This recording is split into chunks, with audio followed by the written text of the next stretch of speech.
Whatever stage you're at with your trading, it's important to stop and gain perspective before planning your next move. Take a break from the charts and join in the discussion with our hosts, Jason Graystone and Akil Stokes, as they share insights, opinions and expertise on all things trading. Grab a coffee, pull up a chair and join the Trader Coffee Break. Well, welcome to the Trader Coffee Break, guys. I hope you're doing well. Just going to pin Akil into the chat here. How you doing, Akil? Good. Rain for the last week, hurricanes and stuff coming through. So finally a somewhat non-rainy day. Yeah, right. Yeah, it's blustery and windy and rainy here today, so it's not much fun. But I hope you're doing well, everyone. Welcome back to the Trader Coffee Break. This is a time where we get together away from the charts, have a little bit of a rant about trading topics, useful trading topics. And it's been a little while. The consistency of this channel we've struggling with a little bit, but we're trying our best. And today we've had actually 2 requests from 2 different people unknown to each other on this particular subject within the last 24 hours. So it was a sign for us to say, yeah, that's definitely the one we should go for. And we're going to be talking about journaling. Now, I know Chris is in the chat here, so I think Chris was one of the guys who requested this topic to you, Akil, and the other guy was Navjot Man, who's also here, funnily enough. Hey, so look at that. You guys are going to get a lot of value because this is for you. So cool. We're going to be talking about journaling. Akil, where do we start?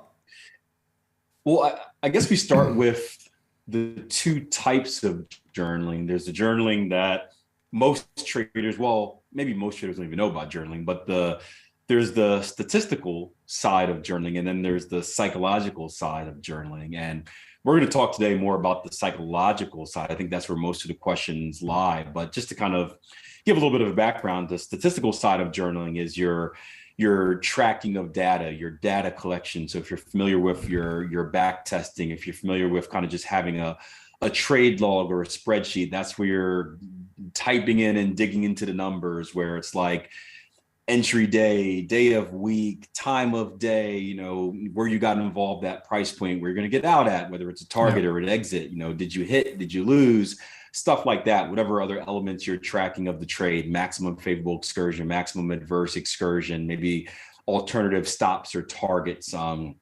That's going to be the type of stuff that, again, I don't think most traders do, but that's what most traders typically think of when they hear about journaling.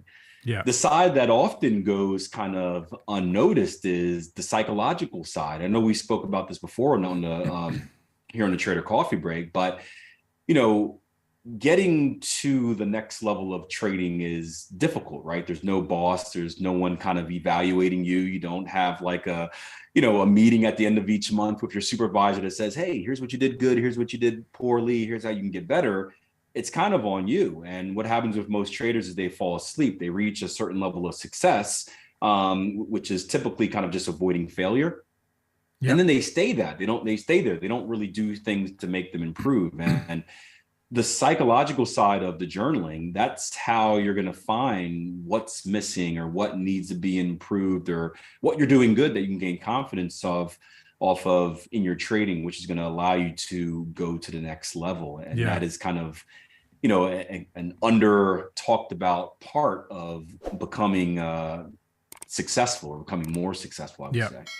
I think with journaling, first of all, the importance of doing it is it's kind of your way of back testing your trading performance. And that's split into 2, as Akil just said. It's not just, if you think of technical analysis, the technical analysis of your journaling is the numbers and making sure, the numbers don't lie and the P&L adds up and the profit and loss, your numbers are right. But the fundamental analysis, I guess, is your mental, your emotional, your human error, your ability, your mindset, your execution. All of those things are very intangible and they need to be measured and reviewed and journaled as well. So, you have to do both of those things if you're to develop and to grow as a trader. If you're not doing that, you're not measuring it, then you could get a year, 2 years down the line and really be in a situation where you don't know what you've got to do next. And I've had so many messages and emails.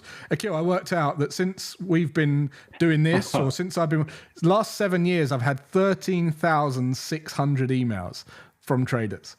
And that's crazy. Like that is that's crazy. And why do we do this again?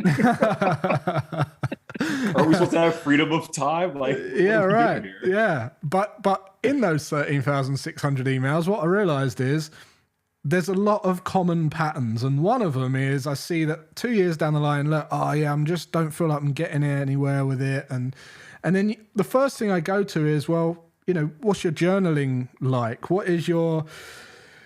What does the journal say about your numbers and your ability? And really that's it. That's all we're looking to measure and improve on. And if you haven't got a journal or a document or some kind of diary that documents that, how can you expect to grow? So I guess some of the things that we can talk about here are what technicals to measure and what mental and kind of human error things to measure. And as you said, Akil, it's the obvious things are where you got into a trade, where you got out of the trade, the time and date, the stop placement, and all the rest of it.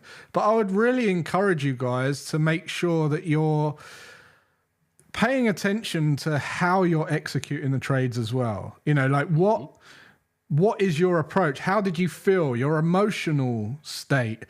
Maybe score yourself for that day on a scale of 1 to 10 on how greedy or cocky you was, or how pessimistic and negative you was feeling, and score yourself on a scale of 1 to 10. Look, we've got some nice graphics playing in the background there. Let's just sort that out. It's a good job it's just the news playing, right? But that's what you want to be doing. I don't know if you would add anything else to that, Akil.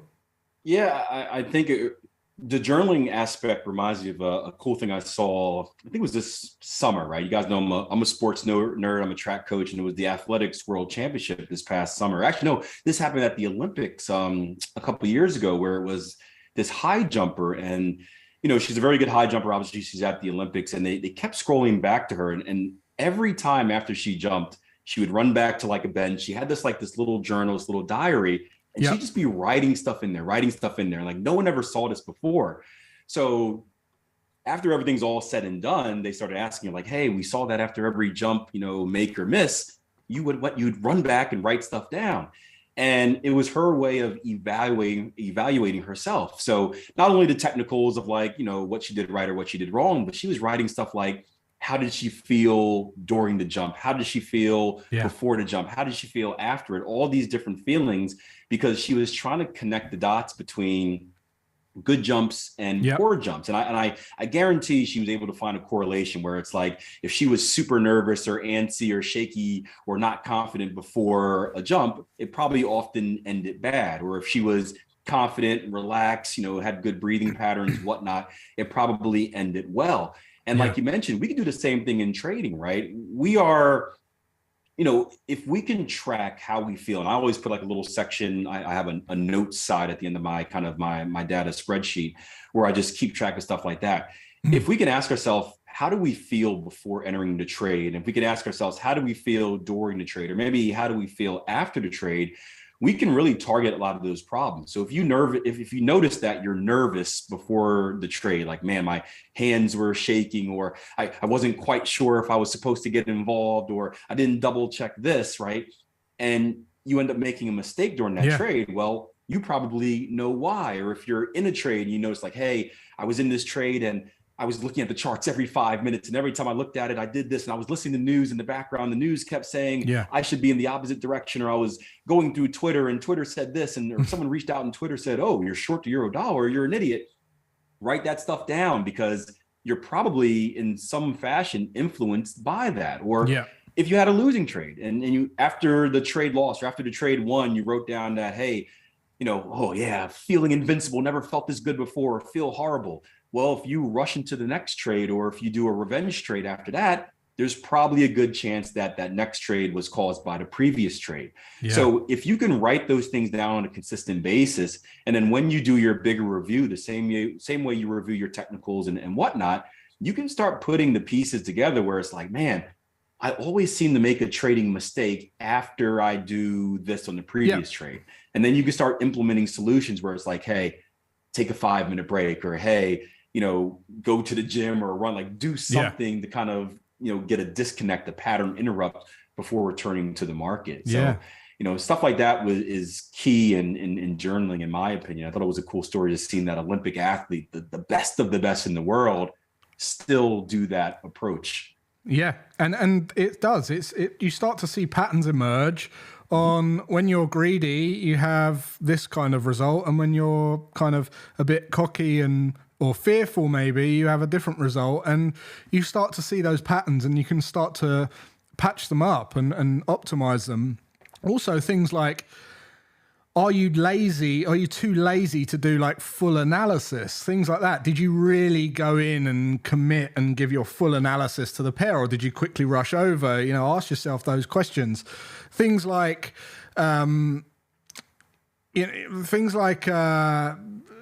the maximum loss on your trade. Did you go above the maximum loss on your trade? If you've set a 1% max risk, did you go above that? And how much of that loss can you now attribute towards, not trading your plan flawlessly? Things like missed entries, going through and making sure that you didn't miss any entries on the pairs that you should have been in. And also a big one is execution error. So like the trades that you should have been in, did you execute them as per your plan? And those, if you're just asking yourself like those 3 or 4 questions, you're going to discover a lot about where your profits are going. And really what you want to be doing is approximating what we call, zero. Basically, you don't want to say yes to any of those. You want to basically not be winning too many or winning more than you should, and you don't want to be losing more than you should. You want to be winning what you expect to win based on your plan. And every time that you win more as a result of breaking your plan, that's an error. And if every time you lose more as a result of breaking your plan, that's an error. Make sense? And your job as a professional trader is to work towards producing 0 errors.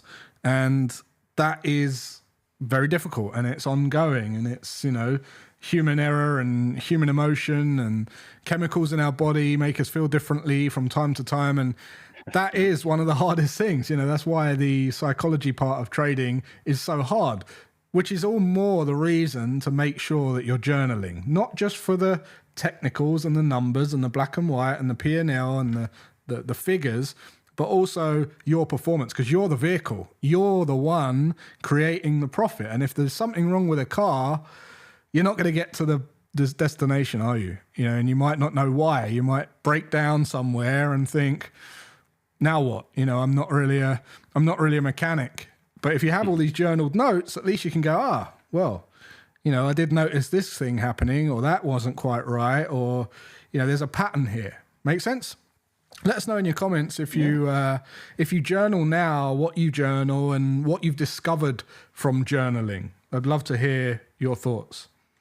Yeah, and we had a good conversation this morning in the live trading room about news, and that's another thing that could be journaled as well. And I can give you a personal experience with me. So I was brought up. My mentor taught me, it's either technical or fundamental, right? Whatever side you're on, you're 100% on that side. So I came into the market as a day trader, like, hey, I'm not going to avoid any news. I'm trading through everything, and I learned a valuable lesson that that's not necessarily the smartest thing. So another thing that you can track in your trading with your journaling is like, let's say some type of sporadic move happened. Let's say you got whipsawed to death where you're in a trade, and then like 8:30 comes or whatever time it is, and then it stops you out and then goes in your desired direction without you being involved, and you're sitting there, you're pissed off, you're angry, right? You have to ask yourself, okay, what caused that move?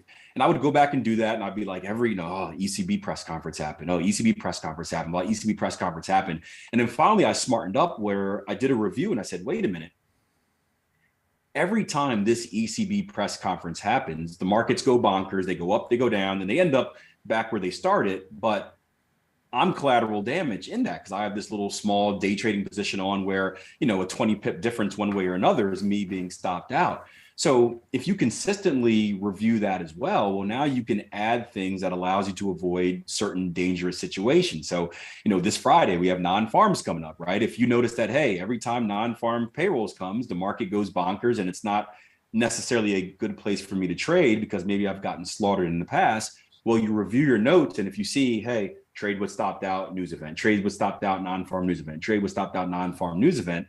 Well, now maybe you smarten up and you just say, hey, I'm just going to avoid those Fridays, or I'm going to avoid actively trading during ECB press conference or interest rates decisions or presidential elections, you name it. But you'll have that information where you can go back and put the clues together where you're like, hey, and it's no different in trading, right? Trading, we're all, it's all probabilities where it's like, hey, when I see a double bottom occur at structure with the RSI overbought, there's a 60% probability of market reversing.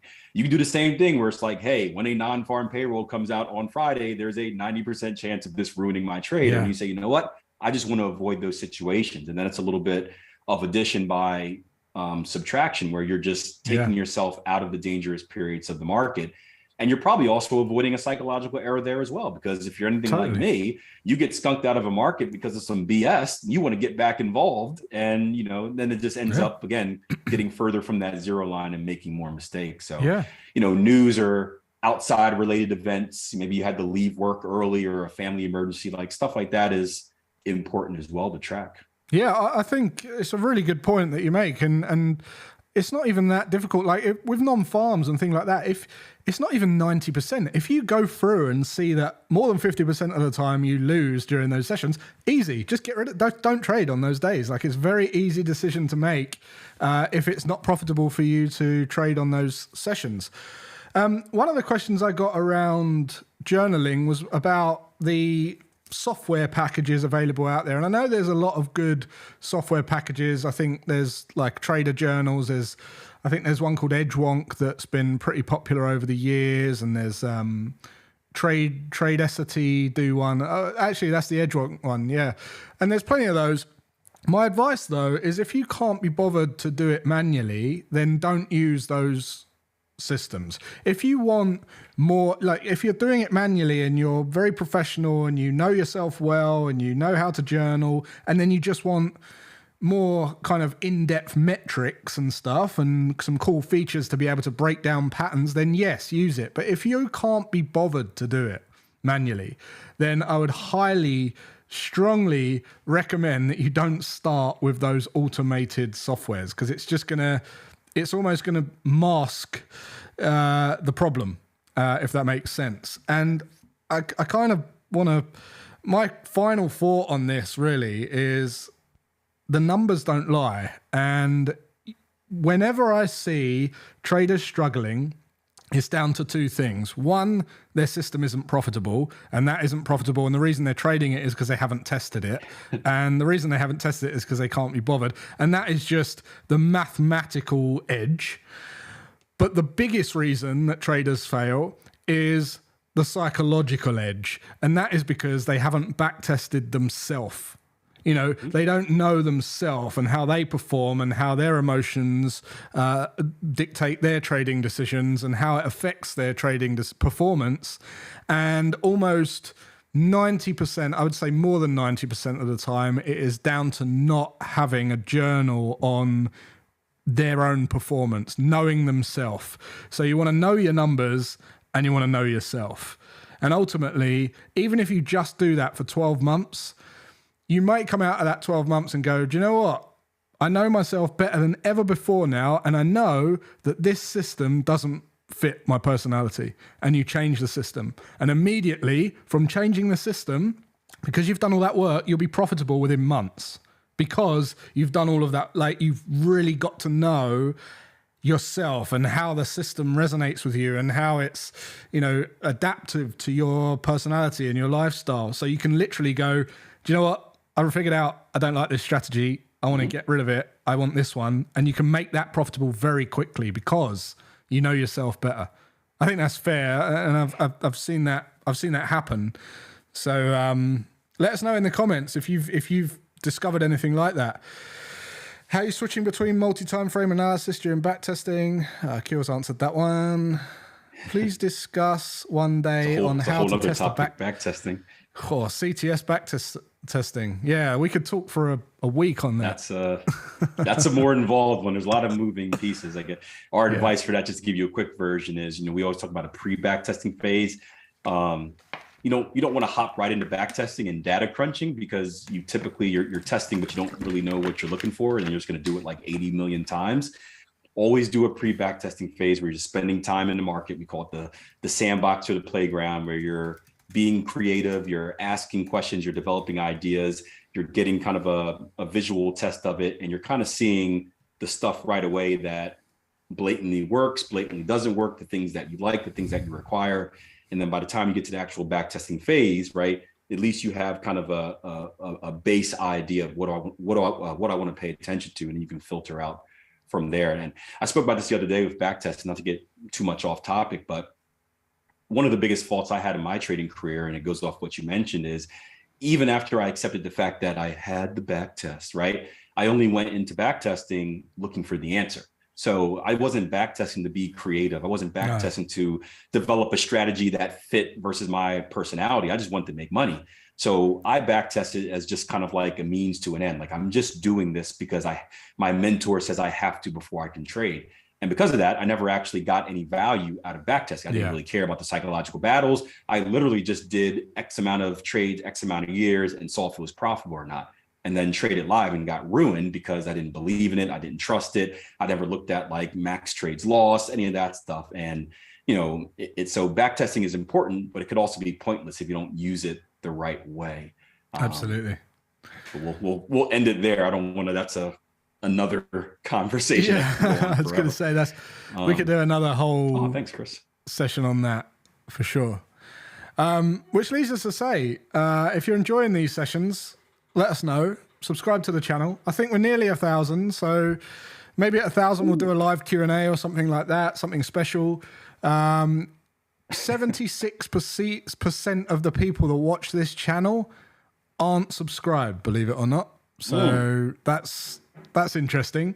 So get subscribing. And that's it. And if you want to hear about any other topic, let us know in the comments. Akil, anything else?